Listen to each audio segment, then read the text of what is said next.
Hey guys, so in the last video when I made those Pokemon Super Nintendo cartridges, as soon as I finished filming and started to put everything away for the night, the power port pin on my Super Nintendo decided to break off inside of the power connector. And when I saw that, I was like, fuck! But then I started looking into the issue, and apparently this is just a thing that happens with the Super Nintendos after long periods of usage, which actually makes sense in my case. This was formerly my older brother's console that I ended up keeping over the years, and it's been in the family since it was released back in '91, so it means a lot for me to get this Super Nintendo specifically back to how it should be, even if it's starting to look its age from all the usage over the years. But hey, maybe we can work on cosmetics in another video. But for now, let's just jump right into the fix.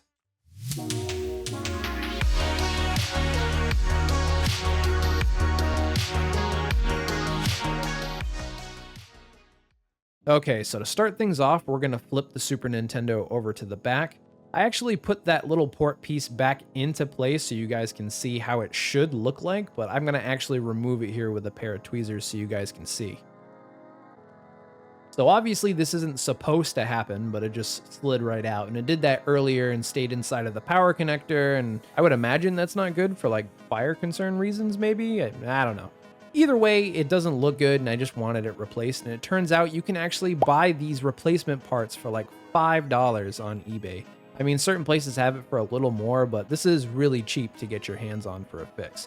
But you will be needing a soldering iron. But if you look at this thing, it looks just like how the normal connector should be. All we have to do now is just start disassembling the console. So now to start taking this apart, you just want to flip the console over, and you're going to notice you have 6 screws that are on the bottom we're going to have to take out here. So you're going to need a Nintendo screwdriver is what I call it, but it's a game bit screwdriver. And we're just going to pop all 6 of these off real fast, so let me speed through that.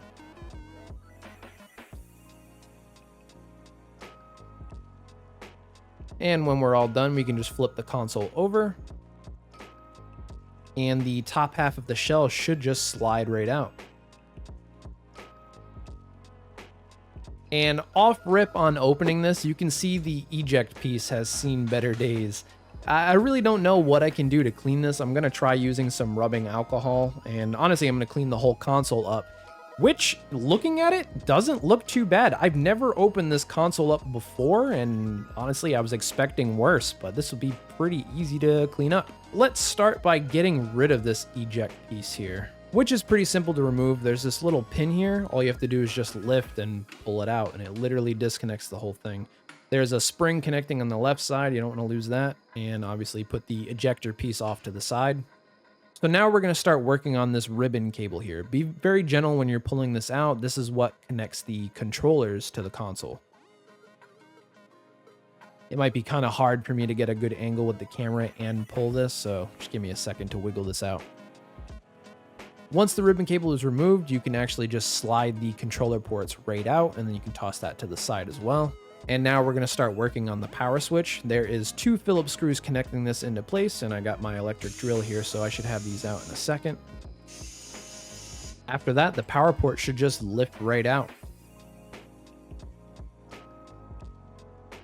I am going to take off the connector on the other side. I don't really need this connected to the board right now. You can leave it. I mean, it's just easy to put back in, so it's kind of in the way for me right now. I'm just going to put this off to the side. So the next thing we're going to do is remove the RF shield. There's 2 screws holding this in on the left and the right. And once again, it's just going to be with the Phillips head. Now, once the screws are out, the RF shield actually has some teeth facing the cartridge connector in the back. You want to pull that end out first. You don't want to just yank it, because then you'll end up breaking either the RF shield or maybe even the slot that's plugged into. So just be gentle. Now we're going to remove the cartridge connector itself, which is also held in with another 2 screws on the left and the right. Now you just want to lightly take your hands and shimmy that connector right out of that spot. It should come out pretty easily. Now let's go over to the back. We have 3 screws we need to take out here as well. One here, and one over here. Sorry if the camera gets a little blurry in certain spots.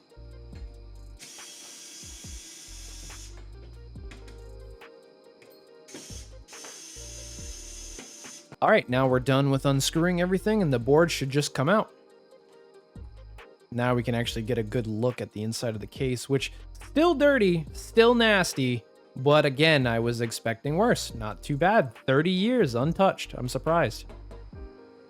All right, let's take a look at the actual AC adapter here. You can see it's all the way on the right side. And right underneath the port, you're gonna see two pads we're gonna have to desolder in order to remove the port from the board. And there's also one screw to the left over here that we're gonna have to take out as well. After that's done, I'm just gonna apply some flux to these two pads here, and this will help the overall process be easier when we remove the solder. And now we can take our wick and start applying heat to the pads and start removing all this. Take your time, this might take a little bit because it is a hefty glob on each of them. And I think this will be good enough here. Now we can just start working at the port. Now this is a little tricky to take out. You don't want to mess up the RF connector. So you kind of have to lift and pull at the same time. It's kind of hard to really give you the visualization of it, but I'll do my best. Just kind of lift up and pull back until it can slide out. And here it is. And this is what the back looks like without that bracket. Now I'm just going to go over the pads real fast with rubbing alcohol and a Q-tip and just kind of cleaning as I go. But let's skip ahead to popping in the new port. So I have to say putting this back in is a little trickier than taking it out. You got to make sure that everything is lined up properly. And just so you guys can see here, there's this little plastic bracket where the screw goes into. That piece has to go underneath that flap. Earlier I was trying to put it on top and I was like, why isn't this fitting? But it goes underneath. Anyways, once you get yourself settled in that manner, it's just a lot of wiggling back and forth until you get to the right spot. And I actually had to use the tweezers to help me push the pin in because I was off by like a hair. But just be gentle, and once you get it in, you can start working on soldering those pads back into place. So we can start by once again adding some flux to these two pads, and then we're just gonna start adding some solder.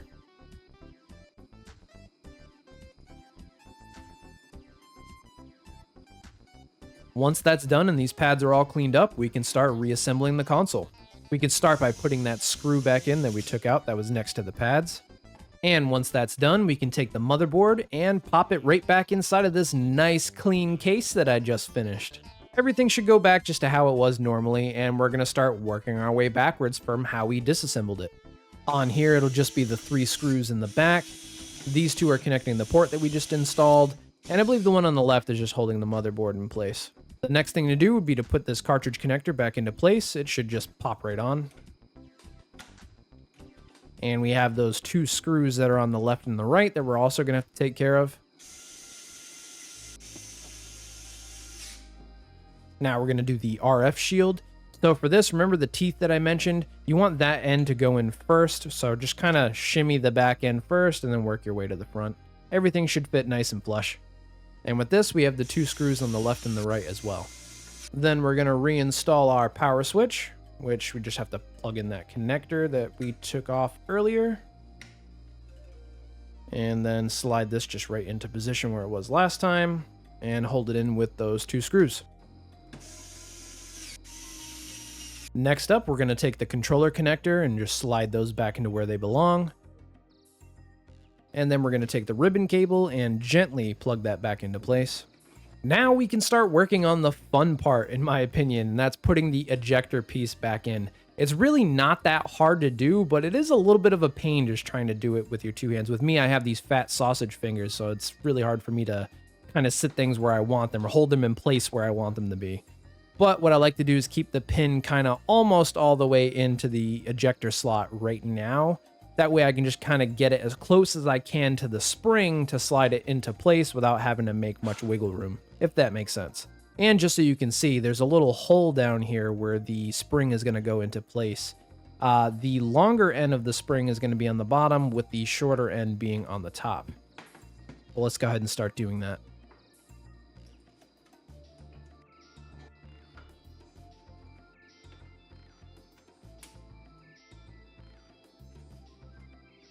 And there we go, the ejector piece is back in. I also don't know if you can tell, but I did take some rubbing alcohol to the ejector piece. It didn't take too much off, but I think that's something I might have to go at a couple of times. But I'm not going to focus on cosmetics too much because we still have to assemble the rest of this and see if it works. So let's take the top half of the shell, slide it into place, and then we'll have to put those 6 screws in on the back side of the console.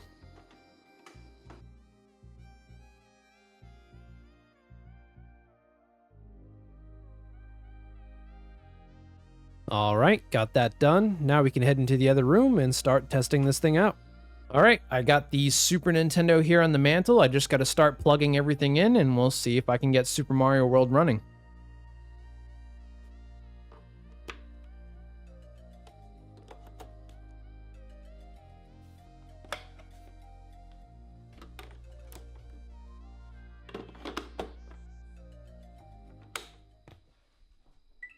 Hey, and it turns on.